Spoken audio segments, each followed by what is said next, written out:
that it's not proper for the children to stay glued to the television sets and waste a lot of time on computers watching and looking at this screen for a long period of time. But rather, we should admonish and advise our children to run in the open space or to have some time to read a book. That's better than wasting a lot of time on these devices, on the computer screens, iPad screens, or for instance. Like I said before, there is a benefit, and there's a greater benefit which we can obtain from these gadgets, without a doubt. But we should also be wary and mindful of the downside that comes along with these gadgets. I would advise the parents that they should not misuse their handsets. And in particular, I advise the children not to misuse these handsets. If their parents become an example and then they show a bad example to their children, whereby the parents themselves are wasting a lot of time and spend a lot of time on their handsets and on these gadgets, then the children will just pick up from what they observe from their parents. I should say that the parents who write to me and the mothers who write to me, it seems that they are more worried about their husbands more than their children, that the fathers should be well trained and the children should also be well trained. But remember, our children, when we send them to school, they learn from other fellow students. And under the name of freedom, they are also taught what they are not supposed to learn. They are taught what things which they have no connection with. But this claim that the children should be left to be taught in these free societies and no religious education to be given to these children, they will learn when they grow up. Then what do you think these children will be when they grow up?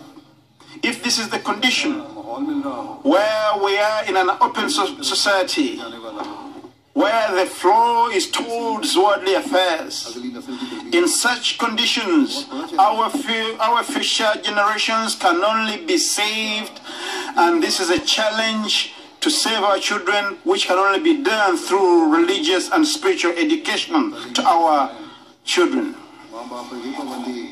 If the educational systems are putting these restraints that the children are not be taught, then what a sorry state from such an attitude. It is bad to think that the children, when they grow up, they will teach themselves, they will learn as they grow up. This is a very worrisome, this is a worrying condition we face today. These worldly people, they have a contradiction within these statements which they make. One contradiction is that the atheists, they are greater in number nowadays in certain areas. And on the other hand, they claim that it is the religion, it is the faith that has taught man civilization and moral codes across the globe. And they also claim that for some people they have no choice but to follow their religious systems. In this time, for us who are claiming to follow the Imam of the time, the leader of this age, those who claim that the Holy Prophet ﷺ gave us a prophecy that a reformer will come from God, who will come to reform mankind and bring mankind closer to God and enlighten man and bring back the pristine purity of Islam, which was brought by the Holy Prophet ﷺ. It is a greater demand upon us to work in accordance with the teaching of the Holy Prophet ﷺ. We are not only going to save ourselves from the distractions, but we also have to save our future generations. We have a duty and a challenge to save the world we live in today.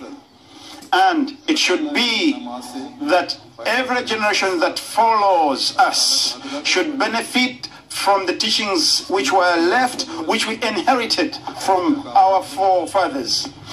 And it should be that our future generations, they are able to teach, practice, and act upon the faith which was taught by the founders of these faiths.